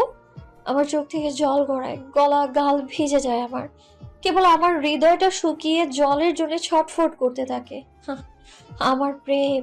আমাদের বাড়ির দক্ষিণে শান বাঁধানো ছোট্ট একটা পুকুর আছে। এই জায়গায় আগে ছোট একটা সবজি বাগান ছিল। বাবার একটা পুকুর করার শখ ছিল খুব। সবজি বাগান করা হলো ছাদে, আর এখানে পুকুর। পুকুর হওয়ার পর থেকে সে কখনোই বাড়ির ওয়াশরুমে গোসল করেনি। সকালের পত্রিকাটাও তিনি পুকুর পাড়ে বসে পড়েন। আমার রুমের জানালা থেকে পুকুরটা দেখা যায়। স্পষ্ট না হলেও থলথলে বেরঙা জলটা নজরে আসে। বিকেলে আমি ঘর ছেড়ে বের হই। সিঁড়ি বেয়ে নামতেই দেখি সাবিনা বসার ঘরে টিভি দেখছে। আমি যেয়ে ওর পাশে বসলাম। কাউকে দেখছি না যে, মেহমান চলে গেছে। চাচির বাপের বাড়ির সকলে চলে গেছে, চাচি আর ছোট চাচা যান গেছেন তাদের বাড়ি পর্যন্ত তুলে দিতে। মা রান্নাঘরে, আর কিছু আপাতত জানি না। আমি ছোট্ট করে শ্বাস ফেললাম, বললাম, তোর পড়াশোনা কেমন চলছে? সাবিনা ছোট করে জবাব দিল, খারাপ না। হাত খরচ লাগলে বলিস আমায়। আতিফ ভাইয়ের মাসের শুরুতেই 2000 দেন, তাতেই চলে। তুমি কিভাবে চলো? ভাই বলল তুমি নাকি তার থেকে হাত খরচ নাও না। আমি হাসলাম, বললাম, টিউশন করি একটা, ও দিয়ে চলে যায়। সাবিনা বিজ্ঞদের মতো মাথা ঝাঁকালো, পুনরায় টিভি দেখায় মনোযোগ দিল। আমি উঠে পড়লাম, বাড়ি থেকে বের হয়ে পুকুর পাড়ের দিকে পা বাড়ালাম। এখানে আসা হয় না আমার তেমন। বিকেলের সূর্যের রঙের রাঙা আলো পুকুরের জলে পড়ায় জল কেমন চিকচিক করছে, কি সুন্দর দৃশ্য। আমার চোখ থমকালো, থেমে গেল পা চোরা। প্রকৃতির এই সুন্দর দৃশ্যকে পূর্ণতা দিতেই বোধহয় পুকুরের সিঁড়িতে 3/4 প্যান্ট আর লালচে গেঞ্জি পরিহিত ঝাঁকড়া চুলওয়ালা পুরুষের আবির্ভাব। কিন্তু সে কিভাবে এখানে? প্রশ্নে জর্জরিত হৃদয়ে উত্তর না খুঁজে সেই দিকেই ছুটে গেল। তার পেছনে গিয়ে দাঁড়াতেই সে বলে উঠল, আবারও দেখা হয়ে গেল মিস অতিথি। না, ভুল বললাম বোধহয়। আজ আমি আপনার অতিথি। বলেই সে হাসলো, সেই গা কাঁপানো হাসি। আমি 2 সিঁড়ি নেমে এসে তার থেকে সামান্য দূরত্ব রেখে বসলাম। বিকেলের লালচে আলোর লালচে কিরণের স্বচ্ছকে সুন্দর লাগছে। শ্যামা পুরুষদের রোদের কিরণে এতটা সুন্দর লাগে আগে জানা ছিল না তো আমার। আমি আমার ভেতরে অস্থিরতা অনুভব করলাম, তবে তা চেপে রাখলাম। পুকুরের জলে চোখ রেখে প্রশ্ন করলাম, আপনি আমাদের আত্মীয়? মনে তো হচ্ছে সেটাই। আপনাকে আগে কখনো দেখিনি কেন? সুযোগ দেননি, আবার হয়তো আমাদের ভাগ্যে ছিল না তাই। আপনি সোজাভাবে কথা বলতে কবে শিখবেন? সে জবাব দেয় না, উদাস চোখে তাকিয়ে থাকে সামনে। হাসি মুখটা কেমন মলিন হয়ে এসেছে। আমি চোখ ছোট করে তাকাই, কিছু বলতে নিব, তার পূর্বেই সে ভীষণ হতাশ গলায় শুধায়, কেন পালালেন আদ্রিতা? সেদিন অমর না হলে হয়তো আমাদের জীবনটা ভিন্ন হতো, সবকিছু এতটা জটিল হতো না। চমকে তাকাই আমি। এই প্রথম স্বচ্ছর কঠিন কথাটা আমার বুঝতে সময় লাগলো না। মস্তিষ্কের সাথে সাথে শরীরটাও কেমন অবশ হয়ে আসতে চাইলো আমার। স্বচ্ছ শুকনো হাসলো, উঠে যেতে যেতে বলল, সন্ধ্যার পূর্বে বাড়িতে ফিরে যাবেন। যুবতী মেয়েদের সন্ধ্যায় এভাবে পুকুর পাড়ে থাকাটা ঠিক না। আমি জবাব দেইনি, স্বচ্ছকে আটকাইনি আমি। তার কাছে আর কিছু জানতেও চাইনি। মনে মনে কেবল একটা কথাই জপে গেলাম, পাপ করেছি, ভীষণ বড় পাপ করে ফেলেছি। এর প্রায়শ্চিত্ত করব কি করে আমি? বাড়িতে ঢুকে বসার ঘরে স্বচ্ছকে দেখতে পেলাম না। মন কেমন করে ওঠে, চলে গেল বুঝি? সাবিনা তখন টিভি দেখছে। আমি ওকে বললাম, স্বচ্ছকে দেখেছিস? ও কেমন করে তাকালো, চোখ উল্টে বলল, কে সেটা? আমি বিরক্ত হলাম। এই মেয়েটা টিভির সামনে বসলে না দিন দুনিয়ার হিসাব সব ভুলে যায়। ওর সামনে থেকে গোটা বাড়িটা চুরি করে নিয়ে গেলেও না সে টের পাবে না। সেখানে একটা মানুষকে টের পাওয়া তো দুষ্কর ব্যাপার স্যাপার। আমি কথা পাল্টে বললাম, বাড়িতে আর কারা এসেছে? চাচা যান তার কোনো বন্ধুদের দাওয়াত দিয়েছেন নাকি? পারিবারিকভাবে কিছু ভুল বোঝাবুঝি হয়েছিল নাকি তাদের মধ্যে? আমার আর বুঝতে বাকি রইল না কিচ্ছুটি। অসহায় লাগলো নিজেকে। স্বচ্ছদের বাড়িতে স্বচ্ছর মায়ের আমার আচরণের কারণটাও বোধগম্য হলো। এমন একটা কাজ করার পর আমাকে আর অপছন্দ হওয়াটাই তো স্বাভাবিক তার। আর স্বচ্ছ, সেও কি আমায় খুব বেশি অপছন্দ করে? আমার চোখ জ্বলতে শুরু করলো, কান্না পাচ্ছে খুব। সেদিনের হুট করে নেওয়া সিদ্ধান্তের জন্য আজ কতটা ভুগতে হচ্ছে। স্বচ্ছর সাথে আমার পুনরায় দেখা হলো সন্ধ্যায়। পুরোটা বিকেল সে কোথায় ছিল জানা নেই আমার। বসার ঘরে সকলকে সন্ধ্যার নাস্তার জন্য ডাকা হয়েছে। কোনো সময় আমি সবার আগে চলে এলেও আজ এলাম সবার শেষে। স্বচ্ছ আর তার মায়ের সামনাসামনি হতে অস্বস্তি থেকে ভয় হচ্ছে খুব। অনুভব করলাম আর আমার হাত পা কাঁপছে, চোখের পাতাও থির থির করে কাঁপছে। আমি ভয় পাচ্ছি, স্বচ্ছকে পুরোপুরি ভাবে হারিয়ে ফেলার ভয়, নিজের ছোট্ট বোকামোর নিষ্ঠুর পরিণতির ভয়। আমি এসে বসার ঘরের দরজার সামনে চুপটি করে দাঁড়ালাম। আশ্চর্যজনক ভাবে আমি আমার পরিবারের লোকদের চোখের দিকে তাকাতেও ভয় পাচ্ছি। অপরাধ বোধ হচ্ছে খুব। বাবাকে হেনস্থ হতে হয়েছে ভাবতেই বুকটা ভারী হয়ে আসছে আমার। এতটা নিষ্ঠুর কিভাবে হলাম আমি? স্বচ্ছর সাথে আমার বিয়েটা ঠিক হয় হঠাৎ করেই, কোনো প্রকার দেখাশোনা ছাড়া। স্বচ্ছর বাবার সাথে আমার বাবার বেশ পুরনো দিনের সম্পর্ক। কোনো এক কালে কাঁধে কাঁধ মিলিয়ে চললেও দুজনের মাঝে দেখা সাক্ষাৎ নেই বহু বছর। কিছুদিন পূর্বেই মাছের বাজারে হঠাৎ তাদের দেখা। স্বচ্ছর ফুপুর বাড়ি কাছেই, পাশেই। বোনের বাড়িতে বেড়াতে এসেছেন, তাই বাজার থেকে বড় মাছ কিনতে গিয়েছিলেন ভদ্রলোক। মাছ বিক্রেতা ছেলেটার বয়স 24-এর কাছাকাছি। বাজারের সব থেকে তাজা মাছগুলো পাওয়া যায় তার কাছে। বাবা সব সময় তার থেকেই মাছ নেয়, কাজেই ওর কাছে থাকা সব থেকে বড় মাছটা বাবার জন্য আলাদা করে রেখে দেওয়া হয়। আজ বেশ বড় একটা রুই এনেছেন। ভদ্রলোক অত বড় মাছখানা দেখে দাম জানতে চাইলেই মাছ বিক্রেতা ছেলেটা জানান। ভদ্রলোক ফের বলেন, তোমার বড় সাহেব কি মাছটা কিনেছেন? না কিনলে আমায় দাও, বোনের বাড়িতে যাচ্ছি, একটু বড়সড় মাছ নিতে পারলে ভালো হয়।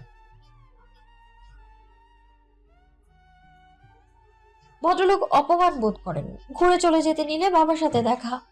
আলাপ বিনিময়ের এক পর্যায়ে মাছের ব্যাপার উঠলে বাবা তাকে মাছটা দিয়ে দেন। পরপর 2 দিন বাবার সাথে ভদ্রলোকের বাজারে দেখা হয়। চায়ের দোকানে বসে ঘন্টাখানেক আড্ডা হয়।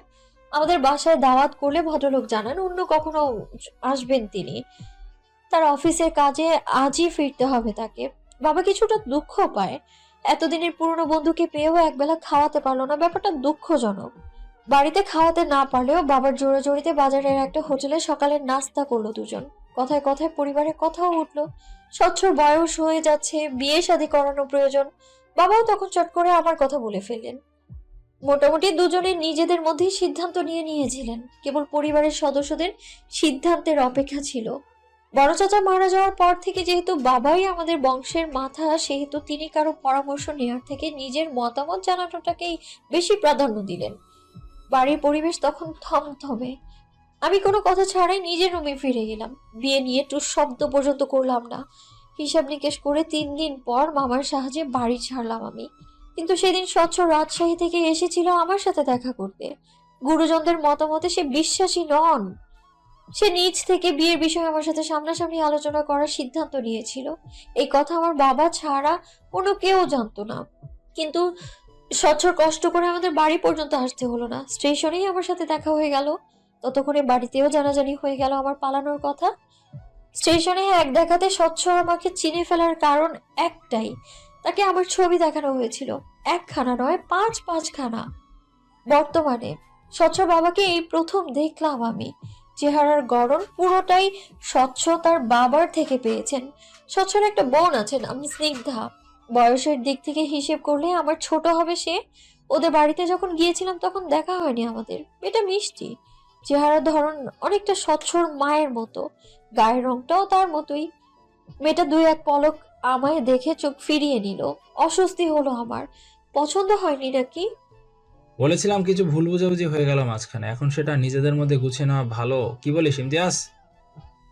বাবার কথায় স্বচ্ছর বাবা তেমন একটা প্রতিক্রিয়া করলেন না, তবে স্বচ্ছর মা গমগমে কণ্ঠে বলে উঠলেন, যা ঘটে গেছে তা থাক না ভাইজান, পুরনো জিনিস ঘেটে দেখার কিছু নেই। তার কথায় স্পষ্ট বোঝা যাচ্ছে সে কোনো বোঝাপড়ায় আসতে চাইছেন না। হয়তো তিনি স্বচ্ছর সাথে আমাকে জড়াতে চাইছেন না কোনোভাবে। আমার জ্বলে ওঠা আশার আলো পুনরায় মৃদু হয়ে গেল। হয়তো খানিক বাদে ধপ করে নিভে যাবে। মা বলে উঠলেন, তা বললে হয় নাকি বাপা? বাচ্চারা ভুল করবে, স্বাভাবিক। ওদের ভুলটা শুধরে দিয়ে নিজেদের মাঝে দূরত্ব ঘুচিয়ে আনা অবশ্যই জরুরি। মায়ের কথায় সায় দিলেন বাবা। আমি তখনও চুপটি করে দাঁড়িয়ে আর চোখে স্বচ্ছকে দেখলাম। সে বরাবরের মতোই শান্ত। মানুষটা নিজেকে এতটা শান্ত কি করে রাখে? কোনো পরিস্থিতিতেই যেন তাকে টলাতে পারে না। আমি চোখ ফিরিয়ে নিলাম। বড়দের মাঝে অনেক কথা হওয়ার পর আমার পালা এলো। স্বচ্ছ মা সবার সাথে অনেকটা স্বাভাবিকভাবে কথা বলেও আমার সাথে সেইভাবে কথা বললেন না। মুখের ভারী ভাব ধরে রেখে কথা বললেন, তোমার বিয়েতে মত নেই এটা বাড়িতে বললে না কেন? আমি ঠিকভাবে কিভাবে জবাবটা দিব খুঁজে পেলাম না। আসলেই তো কেন বাসায় জানালাম না? বাসায় জানানোর কথা তখন আমার মাথায় আসেইনি। রাগের বশীভূত হয়ে জ্ঞান হারিয়েছিলাম আমি। মাথায় যেটা এসেছে সেটাই করেছি। সাথে আমার অকেজো মামা তো আছেই। এই মুহূর্তে মনে হচ্ছে এত কিছু ঘটার কারণ কেবলমাত্র মামার সাপোর্ট ছাড়া এত বড় কাজ আমার পক্ষে করা সম্ভব ছিল না। বাড়িতে ফিরুক কেবল, মাছ কাটা বটি নিয়ে তাড়া করবো তাকে আমি। চুপ কেন? নড়ে চড়ে দাঁড়ালাম আমি। অসহায় দৃষ্টিতে বাবার দিকে তাকালাম। আমায় সাহায্য করার মতো পরিস্থিতি নেই, তাই সকলেই চুপ করে আছে। বাবার কথার বিপরীতে কথা বলার সাহস ছিল না। হঠাৎ করেই ঝোঁকের বসে বেরিয়ে পড়েছিলাম। একা নাকি কারোর সাথে? আমি ছোট্ট করে বললাম, মামার সাথে। স্বচ্ছর মা তাচ্ছিল্য করে হাসলেন। মামার সাথে নাকি প্রেমিকার সাথে? এই ধরনের কথা বললেই বুঝি সবাই বিশ্বাস করে নেবে। বর্তমানে ছেলে মেয়েরা ভালোই কাহিনী বানাতে পারে। তোমাদের বয়স পার করে এসেছি আমরা, তোমাদের পেটের কথা বুঝে ফেলার মতো ক্ষমতা আছে আমাদের। আমি স্তব্ধ চোখে তাকিয়ে রইলাম। এমন কিছু হতে পারে ভাবনার বাইরে ছিল। দেখলাম বাবা মা ভাইয়া তারাও অনেকটা স্তব্ধ হয়ে গিয়েছে। হয়তো তারাও ভাবেনি এমন কিছু বলবেন উনি। আমার চোখে ততক্ষণে জল চলে এসেছে। শেষে কিনা নিজের চরিত্রেও তকমা লাগিয়ে দিলাম। আপনি ভুল ভাবছেন আপা, মেয়ে তো আপনার বাড়িতেই ছিল, আপনি তো তা বেশ ভালো করেই জানেন। তাছাড়া রাজশাহী পর্যন্ত তো আদ্রিতা স্বচ্ছ বাবার সাথেই ছিল, হয়তো আদ্রিতা স্বচ্ছকে চিন্ত নাই আর কি। বাবার কথায় স্বচ্ছর মা পুনরায় বললেন, আজকাল তো এমন ঘটনা অহরহ ঘটছে ভাইজান। প্রেমিকের জন্য ঘর ছাড়ছে মেয়েরা, প্রেমিক তাকে ফেলে চলে যাচ্ছে, মানুষের মুখে মুখে শোনা যাচ্ছে আজকাল এমন ঘটনা। মাফ করবেন ভাইজান, কিন্তু আমি এখানে এমন কিছু ছাড়া অন্য কিছু ভাবতে পারছি না। আমার বলার মতো কিচ্ছু রইল না। বাবাকেও দেখলাম কেমন নিভে গেছে। হয়তো তিনিও জোর দিয়ে কিছু বলতে পারছে না। এই প্রথম আমি বাবাকে হেরে যেতে দেখলাম। আমি তাকে হারিয়ে দিয়েছি, পরিবারের কাছে, আত্মীয়দের কাছে এবং গোটা সমাজের কাছে। আমি সব সময় চাইতাম বাবাকে হারাতে, কিন্তু আজ বাবারই হেরে যাওয়া আমায় বিধ্বস্ত করে তুলছে, ভেঙে গুড়িয়ে দিচ্ছে। আমি এইভাবে কখনো হারাতে চাইনি তাকে, না চেয়েছি নিজেকে এভাবে বিলীন হতে দিতে। আমি জলে ভরা চোখে স্বচ্ছকে দেখলাম। সে এখনো আগের মতোই বসে আছে। সে কি আমার হয়ে একটা শব্দ বলতে পারতো না? পারতো না আমায় নিয়ে মিথ্যে অপবাদ থেকে রেহাই দিতে? হয়তো পারতো, তবে সেটা তার প্রয়োজন মনে হয়নি। আমি বোকা, মিথ্যে আশার প্রদীপ জ্বালিয়ে বসেছিলাম। এমন সময় সাবিনা ছাড়া অন্য কারো আসার কথা না, কিন্তু কেউ এলো না। পুনরায় ঠক ঠক শব্দ। আমি কপালে ভাঁজ ফেলে উঠলাম। খানিকটা বিরক্ত হয়েছি বই কি, দরজা লক করা নেই, অযথা নক করার কি প্রয়োজন? উঠে গিয়ে দরজা খুলতে খানিক চমকালাম। স্বচ্ছ দাঁড়িয়ে, পাশে স্নিগ্ধা। এরা দু ভাই বোন আমার দরজার সামনে কি করছে আশ্চর্য! বিকেলের মৃদু আলোয় পুকুরের পানি বেশ শান্ত ও উজ্জ্বল লাগছে। বাঁধানো পাড় জুড়ে লুটিয়ে আছে বাদাম গাছের লালচে সবুজ পাতা।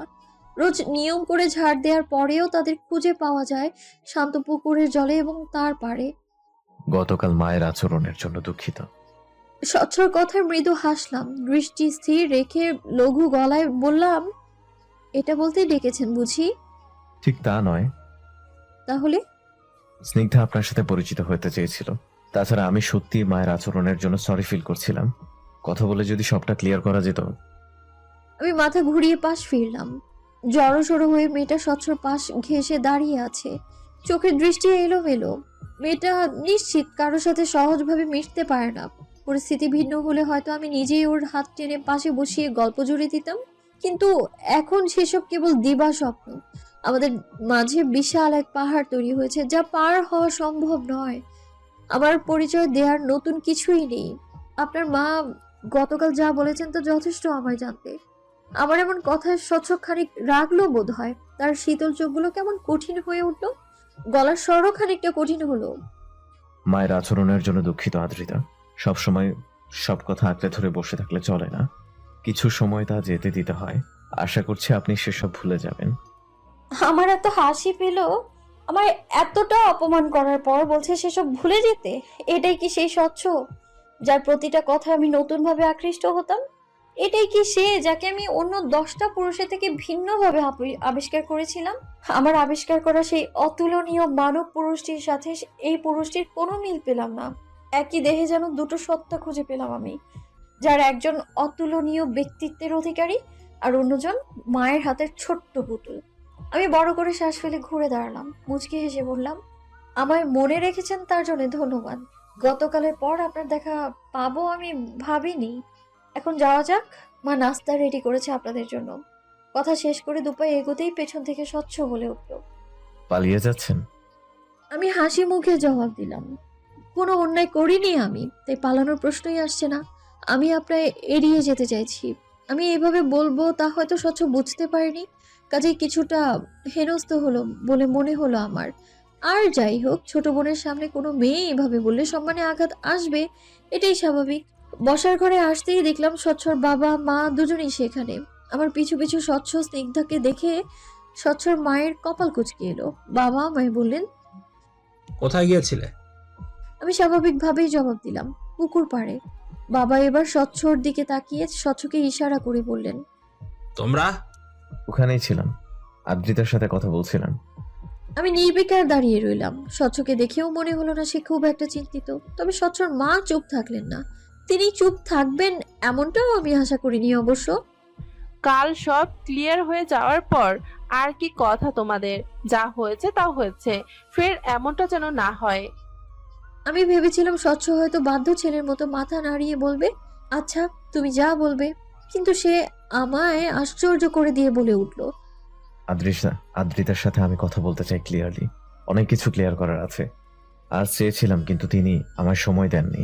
কালকের ঘটনার পর তিনি কিছুটা অস্বস্তিতে আছেন, তাই আমি তাকে নিজেকে সামলে নেওয়ার সময় দিচ্ছি। নেক্সট টাইম এই সুযোগটা আমি আর তাকে দিব না। স্বচ্ছ বড় বড় পা ফেলে বেরিয়ে গেল বাড়ি থেকে। বসার ঘরের প্রতিটা মানুষের চোখ কপালে। এদিকে আমি তবদা মেরে দাঁড়িয়ে আছি। স্বচ্ছ কথাগুলো কাকে বলল?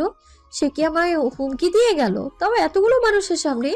তবে স্বচ্ছর মায়ের ফ্যাকাশে মুখ দেখে কেমন যেন শান্তি লাগলো আমার। নিশ্চিত ছেলে হাত ফসকে বেরিয়ে গেছে ভেবে আফসোস করছে, করুক। তবে ওনার হাত ফসকে বেরিয়ে যাওয়া এই ছেলেকে আমি বিয়ে করছি না। ভোর থেকেই গুড়ি গুড়ি বৃষ্টি হচ্ছে, পরিবেশ শীতল। ফ্যান চালিয়ে গলা সমান ব্ল্যাঙ্কেট জড়িয়ে শুয়ে আছি। ভাবি দুবার এসে ডেকে গেছেন। এ বাড়ির 1 নাম্বার আসামি বাড়ি ফিরে এসেছেন সকাল সকাল। বসার ঘরে তাকে নিয়ে বিচার বসেছে, আমাকেও সেই বিচারে অংশ নিতে ডাকা হচ্ছে। আমি আপাতত সেই মুডে নেই। আমি উঠলাম আরো ঘন্টা 3 ব্যবধানে।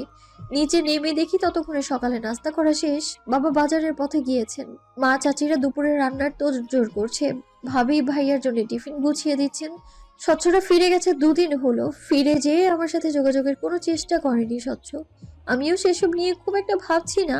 একদম যে ভুলে বসেছি তা বলে ভুল হবে। আমার প্রথম দেখা সেই নজর কাড়া ব্যক্তিত্ব সম্পন্ন স্বচ্ছকে ভেবে প্রায় উদাস হই আমি। কাউকে এতটা আপন ভেবে ভুলে যাওয়া বুঝি এতটাই সহজ? ভাইয়া নাস্তা করেনি? আর করতে পারলো কই, এ বাড়িতে উঠতে বসতে বৈঠক ডাকা হয়। ঘুম থেকে উঠেই বৈঠকে বসতে হয়েছে। এদিকে অফিস টাইম হয়ে এলো বলে কোনো রকম গোসল সেরে তৈরি হয়ে নিচ্ছে। আমি অ্যাপলে কামড় বসিয়ে মাথা নাড়লাম। কথা সত্যি। পরক্ষণেই কৌতূহল হলো, বললাম, মামার শাস্তি কি হলো? কি আর হবে, এই মাস থেকে ব্যবসায় ঢুকতে বলেছেন বাবা। এই বাড়িতে থাকতে হলে প্রতি মাসে তাকে কম করে হলেও 40,000 কামাতে হবে। এই শর্ত রেখে তাকে ঘরে ঢুকতে দেওয়া হয়েছে। বেশ, বাবা কি বললো? কিছুই না, দেখো গিয়ে আবার পালানোর রাস্তা খুঁজছে হয়তো। দেখতে দেখতে কেমন করেই যেন কেটে গেল 4টা মাস। টার্ম ফাইনাল চলছে। এতদিনের গুছিয়ে রাখা পড়া এখন সব কাঁধে চেপে বসেছে। পড়ার টেবিল, চেয়ার, বেড সব জায়গায় ছড়িয়ে ছিটিয়ে রয়েছে বই। চোখের নিচে মোটা কালো দাগ। শান্তির ঘুম নেই, সেই কবে ভুলে গেছি ঘুম। অগোছালো চুল নিয়ে হল, লাইব্রেরি, বইয়ের দোকানে ছোটাছুটি, এর ওর কাছ থেকে নোট কালেকশন, সব মিলিয়ে এক ভয়ঙ্কর জীবন পার করছি আমি।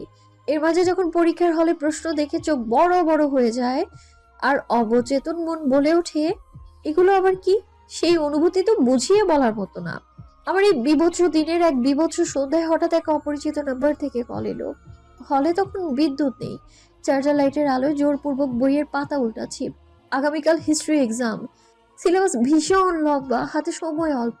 এটা পাশ করে যেতে পারবো কিনা সন্দেহে আছি। এর মাঝে অপরিচিতের কল বিরিয়ানির মাঝে এলাচের মতো লাগলো আমার। আমি যথাসম্ভব এড়িয়ে গেলাম, কিন্তু কতক্ষণ? একাধারে বেজেই চলেছে।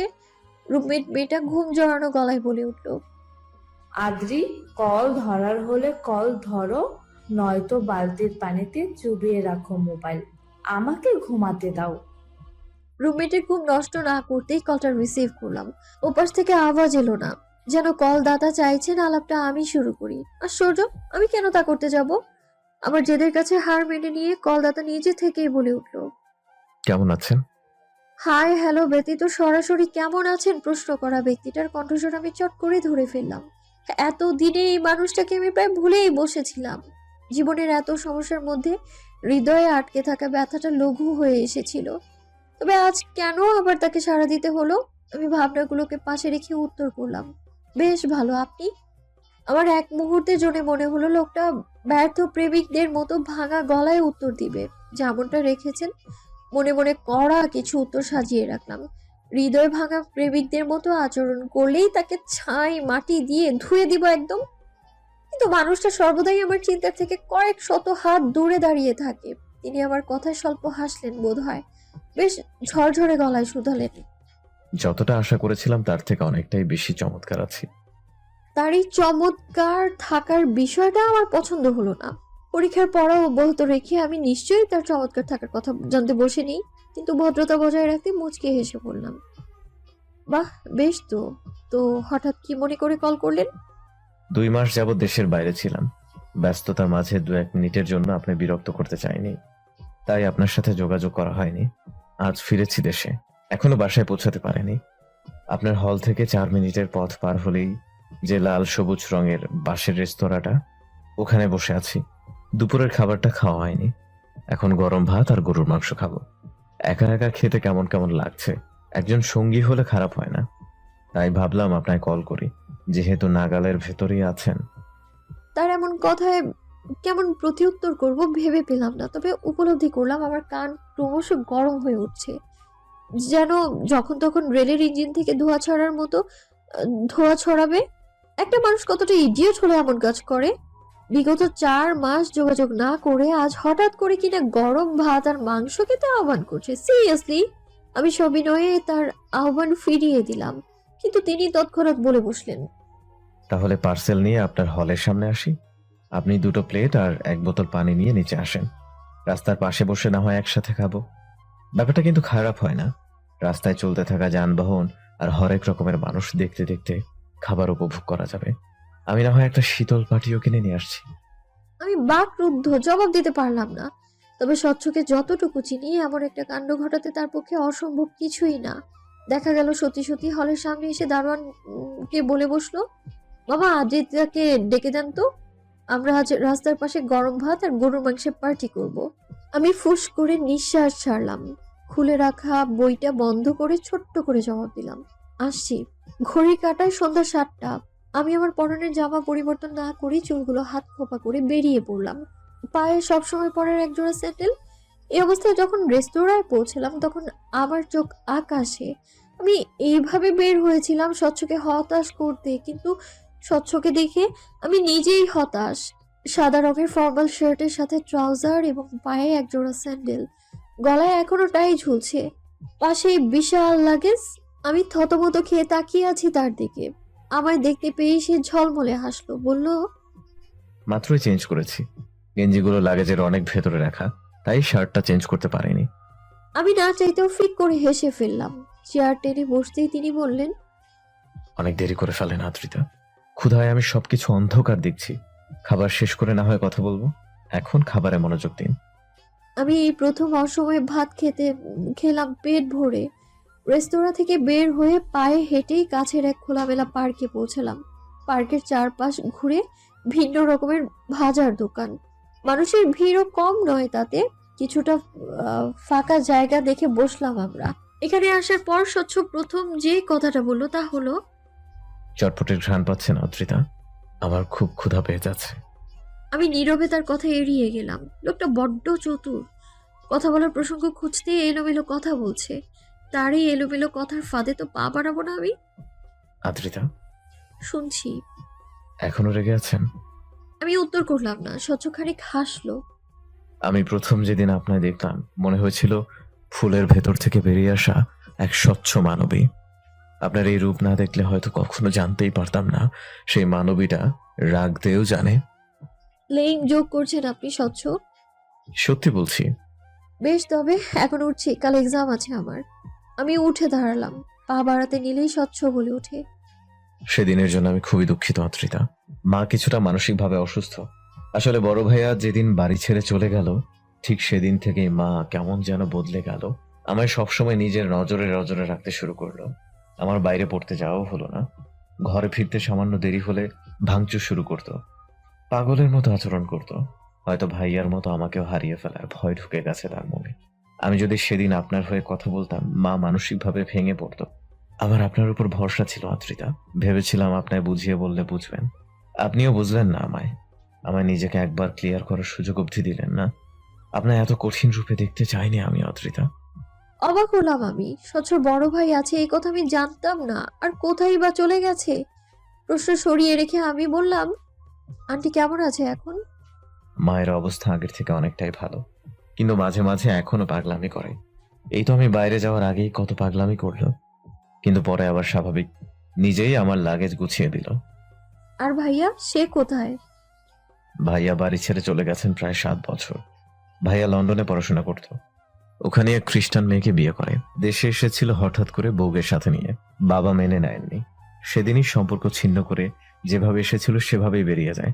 আর কখনোই যোগাযোগ করেনি আমাদের সাথে। আমি অবশ্য কয়েকবার চেষ্টা করেছিলাম, লাভ হয়নি।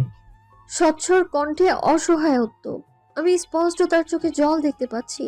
মানুষটা না বলে হয়তো লুকোনো এই ব্যথার কথা কখনো জানতেই পারতাম না, কখনোই বুঝতে পারতাম না একগাল হাসির পেছনে ভয়ঙ্কর অতীত লুকিয়ে থাকে।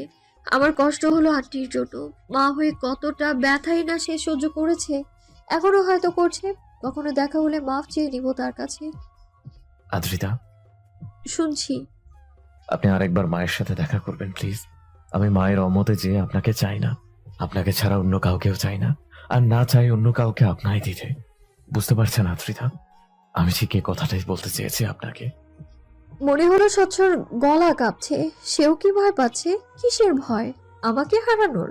আমি এই প্রশ্নের উত্তর খুঁজতে স্বচ্ছর জলে ঘেরা গভীর দুটো চোখ দুটোর দিকে তাকালাম, কিন্তু তার এই সমুদ্র সমান গভীর চোখ দুটোর ভাষা আজও বুঝে উঠতে পারলাম না। এই মানুষটার চোখের ভাষা এত কঠিন কেন? আমি চোখ ফিরিয়ে আকাশ পানে চাইলাম। আকাশে চাঁদ নেই, তবে কিছু সংখ্যক নিভু তারা দেখা যাচ্ছে। আমি স্বচ্ছর পানে না তাকিয়ে বললাম, কখনো প্রেমিকের হাত ধরেছেন স্বচ্ছ? আপনি চাইলে আমার হাত ধরতে পারেন, আমি কিছু মনে করব না।